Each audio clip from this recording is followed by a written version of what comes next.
Hi viewers, welcome back to car ഡാർവേ. ഇപ്പോൾ നമ്മുടെ മാർക്കറ്റ് നോക്കുകയാണെങ്കിൽ ഒട്ടുമിക്ക വണ്ടികൾക്കും നല്ലപോലെ തന്നെ പ്രൈസാണ്. അതായത് നമുക്കൊരു ചെറിയ വണ്ടികൾ തന്നെ ഏകദേശം 10 ലക്ഷം രൂപയോളം നമ്മുടെ കയ്യിൽ നിന്ന് പോകുന്നതായിരിക്കും. അങ്ങനെയാണ് എല്ലാ വണ്ടികളിലും പ്രൈസ് വരുന്നത്. കുഞ്ഞു വണ്ടികൾക്ക് വരെ നല്ലപോലെ തന്നെ കാശ് ഇപ്പോൾ കൊടുക്കണം. ഒരു 10 വർഷം മുമ്പൊക്കെ നോക്കുകയാണെങ്കിൽ നമുക്ക് നല്ലപോലെ തന്നെ വാല്യൂ ഫോർ മണിയുള്ള ഒരുപാട് വണ്ടികൾ കിട്ടുമായിരുന്നു. ഇപ്പോൾ വാല്യൂ ഫോർ മണി എന്ന് പറയുന്ന മാർക്കറ്റിൽ വരുന്ന ഫോണുകൾ മാത്രമേ ഉള്ളൂ. വണ്ടികളെ നമുക്ക് ആ ഒരു ഗണത്തിൽപ്പെടുത്താൻ പറ്റത്തില്ല. എല്ലാ വണ്ടികളും നല്ലപോലെ തന്നെ എക്സ്പെൻസീവ് ആണ്. എന്നാൽ MG ഇതിനൊക്കെ ഒരു മാറ്റം കൊണ്ടുവന്നേക്കാണ്. അവരുടെ MG ആസ്റ്റർ എന്ന് പറഞ്ഞൊരു വണ്ടിയുണ്ട്. നമുക്ക് പണ്ട് പോലെ അറിയാവുന്ന ഒരു വണ്ടിയാണ്. അത് ഇറങ്ങിയ സമയം പോലെ തന്നെ അത്യാവശ്യം വാല്യൂ ഫോർ മണിയായ ഒരു വണ്ടിയായിരുന്നു. പക്ഷേ ഇപ്പോൾ 2024 അപ്ഡേഷൻ കൊടുത്തപ്പോഴത്തേക്ക് അവരതിൻ്റെ പ്രൈസ് പിന്നെയും കുറച്ചിട്ടുണ്ട്. അതായത് 10 ലക്ഷം രൂപയ്ക്ക് താഴെയാണ് ഇപ്പോൾ അതിൻ്റെ ഏറ്റവും കുറഞ്ഞ വേരിയൻറ്റിൻ്റെ പ്രൈസ് വരുന്നത്. അതിൻ്റെ ഏറ്റവും കുറഞ്ഞ സ്പ്രിൻ്റ് എന്ന് പറഞ്ഞ വേരിയൻ്റ് ഉണ്ട്. അതിന് 9.98 ലാക്ക് മാത്രമേ വില വരുന്നുള്ളൂ.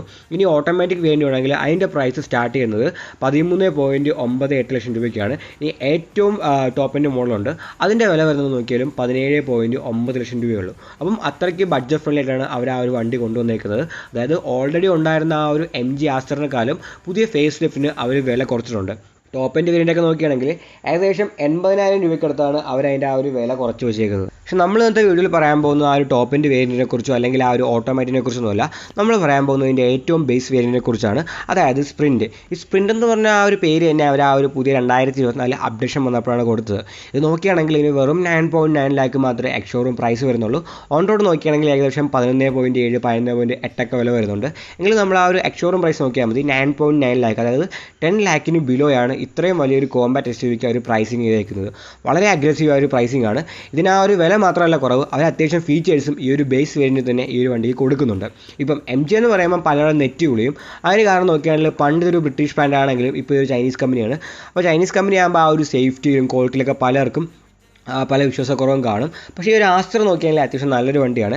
കാരണം ആ ഒരു ZSEVയുടെ ആ ഒരു പ്ലാറ്റ്ഫോമിൽ വരുന്ന ആ ഒരു വണ്ടി തന്നെയാണ് ഈ ആസ്റ്റർ എന്ന് പറയുന്നത്. ZSEV ഒക്കെ നോക്കുകയാണെങ്കിൽ യൂറോപ്യൻ മാർക്കറ്റിൽ വളരെ സക്സസ്ഫുൾ ആയ ഒരു വണ്ടിയാണ്. അവിടെ ഒരുപാട് നാളായിട്ട് ഈ വണ്ടി വിൽക്കുന്നുണ്ട്. സേഫ്റ്റിയുടെ കാര്യത്തിലൊന്നും ഒരു കുറവ് ഈ വണ്ടിക്കില്ല. 5 സ്റ്റാർ സേഫ്റ്റി റേറ്റിംഗ് കിട്ടുന്നുണ്ട്. ഇപ്പം യൂറോപ്യൻ മാർക്കറ്റിൽ ഒരു വണ്ടി വിൽക്കുന്നെങ്കിൽ ചൈന ആയാലും ഇന്ത്യയുടെ വണ്ടി ആയാലും എന്ത് വണ്ടിയായാലും അവിടെ ഒരുപാട് നിയമങ്ങളൊക്കെ ഉണ്ട്. സേഫ്റ്റിക്കാർക്ക് വളരെ ഇമ്പോർട്ടൻ്റ് ആണ്. അപ്പം അവിടെ നല്ലപോലെ സക്സസ്ഫുൾ ആയ ഒരു വണ്ടിയാണെങ്കിൽ ഇവിടെയും അത്യാവശ്യം സേഫ്റ്റിയും കാര്യങ്ങളൊക്കെ ഈ ഒരു വണ്ടിക്ക് ഉണ്ടാകും. അപ്പം ക്വാളിറ്റിയിലും സേഫ്റ്റിയിലൊന്നും ഒട്ടും കോംപ്രമൈസ് ചെയ്യേണ്ടി വരത്തില്ല. ഏറ്റവും ബേസ് വേരിയൻ്റ് ആണെങ്കിലും ഇതിൽ ഒരുപാട് ഫീച്ചേഴ്സാണ് അവർ കൊടുക്കുന്നത്. അതായത് 4 ഡോറിലും പവർ വിൻഡോ വരുന്നുണ്ട്, റിയർ AC വെൻ്റ് വരുന്നുണ്ട്, ഓട്ടോമാറ്റിക് ക്ലൈമറ്റ് കൺട്രോൾ വരുന്നുണ്ട്, എയർ പ്യൂരിഫയർ വരുന്നുണ്ട്, അതേപോലെ തന്നെ 10.1 ഇഞ്ചിൻ്റെ ഇൻഫോർടൈൻമെൻറ്റ് സിസ്റ്റം വരുന്നുണ്ട്. അതിൽ ഒരുപാട് കണക്ടിവിറ്റി ഫീച്ചേഴ്സൊക്കെ ഉണ്ട്. പിന്നെ ആപ്പിൾ കാർപ്ലേ, ആൻഡ്രോയിഡ് ഓട്ടോയൊക്കെ വയർലെസ് തന്നെ കൊടുക്കുന്നുണ്ട്. പിന്നെ വയർലെസ് ചാർജിങ് വരുന്നുണ്ട്. പിന്നെ ഇനി സേഫ്റ്റിയുടെ കാര്യം നോക്കുകയാണെങ്കിൽ ഒരുപാട് സേഫ്റ്റി ഫീച്ചേഴ്സ് ഉണ്ട്. Air bag, ABS, EBD, traction control, electronic stability control, cornering break control, അതേപോലെ തന്നെ ഹിൽ ഡിസൻ കൺട്രോൾ, ഹിൽ അസിസ്റ്റ്, പിന്നെ 6 സ്പീക്കറുള്ള ഒരു ഓഡിയോ സിസ്റ്റം കൊടുത്തിട്ടുണ്ട്. പിന്നെ 3 ചാർജിങ് പോർട്ടുകളും അതേപോലത്തെ കാര്യങ്ങളൊക്കെ കൊടുത്തിട്ടുണ്ട്. അതായത് നമ്മൾ ആ ഒരു കൊടുക്കുന്ന വിലക്കുള്ള ആ ഒരു ഫീച്ചേഴ്സും കാര്യങ്ങളൊക്കെ ഈ വണ്ടിക്കുണ്ട്. നമുക്ക് സാധാരണ രീതിയിൽ ആവശ്യമായിട്ടുള്ള എല്ലാ കാര്യങ്ങളും ഈ ഒരു വണ്ടിയിലുണ്ട്. അപ്പോൾ ഒരുപാട് ലക്ഷറി ഫീച്ചേഴ്സ് ഒന്നും കൊടുത്തിട്ടില്ലെങ്കിലും നമുക്ക് ആവശ്യമുള്ള സാധനങ്ങളെല്ലാം ഈ ഒരു വണ്ടിയിൽ വരുന്നുണ്ട്. അതും ഈ ഒരു ചെറിയ പ്രൈസിലാണ് വരുന്നത്. പിന്നെ ഇതൊരു കോമ്പാക്ട് SUV ആണ്, സബ് 4 മീറ്റർ അല്ല, കോമ്പാക്ട് SUV ആണ്. അതുകൊണ്ട് തന്നെ അത്യാവശ്യം നല്ലപോലെ തന്നെ സ്പേസ് ആണ് ഈ വണ്ടിക്കുള്ളത്. സ്പേസിൻ്റെ കാര്യത്തിൽ നമ്മൾ ഒട്ടും കോംപ്രമൈസ് ചെയ്യേണ്ടി വരുന്നില്ല. പിന്നെ അത്യാവശ്യം കംഫർട്ടബിൾ ആയ ഒരു വണ്ടിയാണ്. പിന്നെ പുറമേ നോക്കുകയാണെങ്കിൽ ആ ഒരു ഡിസൈൻ്റെ കാര്യത്തിൽ ഒരു വലിയ മാറ്റമൊന്നും വരുത്തിയിട്ടില്ല. ഏതാണ്ട് പഴയ പോലെ തന്നെ വണ്ടി ഇരിക്കുന്നത്, ചെറിയ മാറ്റങ്ങളൊക്കെ കൊണ്ടുകൊണ്ടുള്ളൂ. അത്ര പറയത്തക്ക ആ ഒരു മാറ്റമൊന്നും തോന്നുന്നില്ല. എങ്കിലും ആ ഒരു പഴയ ലുക്കാണ് ഇപ്പോഴും കീപ്പ് ചെയ്യുന്നെങ്കിലും അത്യാവശ്യം നല്ല അടിപൊളി സ്പോർട്ടിയായ ലുക്കാണ് ഈ ഒരു വണ്ടിക്ക് അവർ കൊടുത്തേക്കുന്നത്. ഇനിയിപ്പോൾ ഇതിൻ്റെ കൂടിയ മോഡൽസ് നോക്കിയാലും അതിലും ഒരുപാട് പുതിയ ഫീച്ചേഴ്സ് അവർ കൊണ്ടുവന്നിട്ടുണ്ട്. ലെവൽ 2 ADAS വരുന്നുണ്ട്, പേഴ്സണലൈസ്ഡ് AI വരുന്നുണ്ട്, പാനോറമിക് സൺറൂഫ് വരുന്നുണ്ട്, വെന്റിലേറ്റഡ് സീറ്റ്സ് വരുന്നുണ്ട്. അങ്ങനെ ഒരുപാട് എക്സ്ട്രാ ഫീച്ചേഴ്സ് അതിൽ അവർ കേട്ടിട്ടുണ്ട്. ഇപ്പോൾ ഇതിൻ്റെ എതിരാളികളൊക്കെ നോക്കിയാണെങ്കിൽ നമ്മുടെ ഹുണ്ടായുടെ ക്രെറ്റ, കിയ സെൽറ്റോസ്, അതേപോലെ തന്നെ ഹോണ്ടയുടെ എലിവേറ്റ്, അങ്ങനെയുള്ള ഒരുപാട് വണ്ടികളുണ്ട്. അതൊക്കെ വെച്ച് നോക്കാമെന്ന് വെച്ചാൽ നല്ലപോലെ ചീപ്പായിട്ട് നമുക്ക് ഒരുപാട് ഫീച്ചേഴ്സ് വരുന്നുണ്ട് ഈ വണ്ടി. പിന്നെ ക്വാളിറ്റിയിലും സേഫ്റ്റിയിലൊന്നും നമ്മളൊട്ടും കോംപ്രമൈസ് ചെയ്യേണ്ടി വരുന്നുമില്ല. ഈ ഒരു ഏറ്റവും ബേസ് വേണ്ടി തന്നെ അവർ ഏകദേശം 84,000 രൂപയോളാണ് ഇപ്പോൾ ഓഫർ കൊടുത്തേക്കുന്നത്.